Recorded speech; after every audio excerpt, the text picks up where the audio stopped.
Hi. Today I'm going to talk about schools and the different villages. Junior school normally would be for 3 years in Nor Bugh, but I was moved up after 2 terms at the junior school into the second class because they considered that I was bright. And I haven't got great memories of the first couple of years there. I do know that I remember that when I was moved up was when we started to use pens. They were it was like a fountain pen, but it was just, you just dipped it. It didn't hold any ink, so you had to have an inkwell. You had to dip it in the inkwell, put ink on it, and you could write 4 or 5 words perhaps, and then you'd have to dip it again to do the next ones. I remember the class would have an ink monitor whose job it was to keep the inkwells full, that sort of thing. And so after then 1 term in that second class, I went up with everyone else at the end of the year into the top class, which was the one run by Mr. Williams, the class in which he did the 11 plus. So I ended up taking the 11 plus when I was only 10, and I was one of only 2 people that passed that year. The other one was a girl who I didn't really know that well, because she was the year above me in age, of course. I'd only been with that group of people for well, 4 terms, I suppose. I just mentioned one thing that comes to mind about Mr. Williams. He was from North Wales, and I remember him saying to us that he was actually in some ways better at pronouncing. He was more exact in pronouncing English than we were. Well, I suppose what he meant was he'd learned proper English as opposed to the local dialect. He pointed out that there's a difference in the pronunciation between there and there, as in T-H-E-R-E and T-H-I-E-R.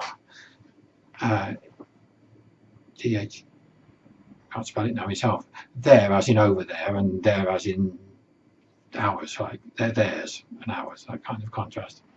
He pronounced the 2 words differently, and he said that helped him to spell. On the other hand, I can remember a conversation among some of the mothers on occasion that really he shouldn't be allowed to be the teacher because he didn't even speak properly. How were the children expected to understand him with his accent? So I suppose it shows you that prejudice is not in the least bit new.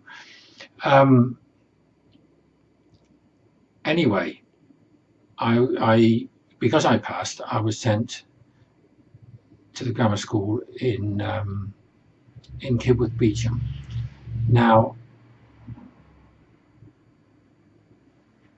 it's incredible how disruptive that is, going on the bus 8 miles to school. It means you don't know anyone. Well, I suppose I knew the girl, I can't remember her name, and she was put in the other class. There was 2 classes in the first year, and she was in the other one. So you don't know anyone. You're completely on your own when you first go there. You have to make all new friends, and you can't just go on out of school to an event or even just to play, because you have to get the bus and go home to somewhere else. Meanwhile, of course, the people where you live are at a different school, and you sort of tend to lose touch. It is, looking back on it, incredibly disruptive to a community to send, well, not so much to the community then, but to the children that are sent away. I think that's what's wrong with the people that run the country, to be honest. They've all been sent away when they were young. They've all been to university in a completely different town and having to make new friends all the time. They're not fixed in the village or the town where they come from. They've become socialized in a way, then, if you like, deculturalized, and they don't, in the end, if it goes down through generation after generation, I think that's why they lose that feeling that belonging together is important, because they don't belong anywhere, do they?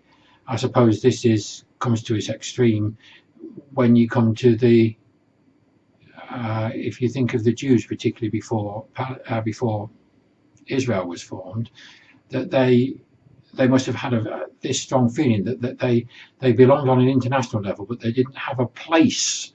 I can sympathise with that feeling to some extent, I suppose. But unfortunately, if any of these people get into power, as they do tend to, they don't care about the strong cultural traditions. They don't understand the feeling of wanting to be amongst your own people. Whereas, of course, the people that come in these days in large numbers fully understand that. That's why the Ugandan Asians wanted to come to Leicester in particular, because the other Ugandan Asians had come to Leicester. They wanted to be with their own kind. It doesn't mean they didn't want to mix with us, or they aren't very good and useful people and they develop new industries. I'll come to that later. That's not my point. I'm trying to make the point here that people that have lived amongst their own kind appreciate the trust, I suppose, above all else, that you can have in each other. It makes things so much easier if you don't have to worry about somebody cheating you or stealing from you, because when you all belong, you've got extra freedom in that way. On the other hand, you're restricting your freedoms to be different. You have to be seen to belong. And this is the thing that struck me very much, particularly when we moved later after the fourth year to what basically was a comprehensive school in Auderby, as you would call it, because it was so, the contrast there was so great. In Nor Bugh, it was absolutely the norm that you didn't show your wealth if you had anybody. I can remember my mother being horrified when I got a car, that we had two cars in the drive of a council house, and that would make us look snooty and cocky, and especially as I'd been to university, we were trying to get way above ourselves, and we would be feeling that, well, we'd be ostracized for this.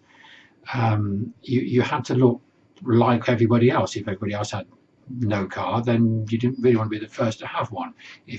But you certainly didn't want to be the first to have two cars, apparently. Whereas Auderby was utterly different. Quite a lot of people had two cars in the drive, and other people had no car at all and loads of junk left everywhere. It seemed as though they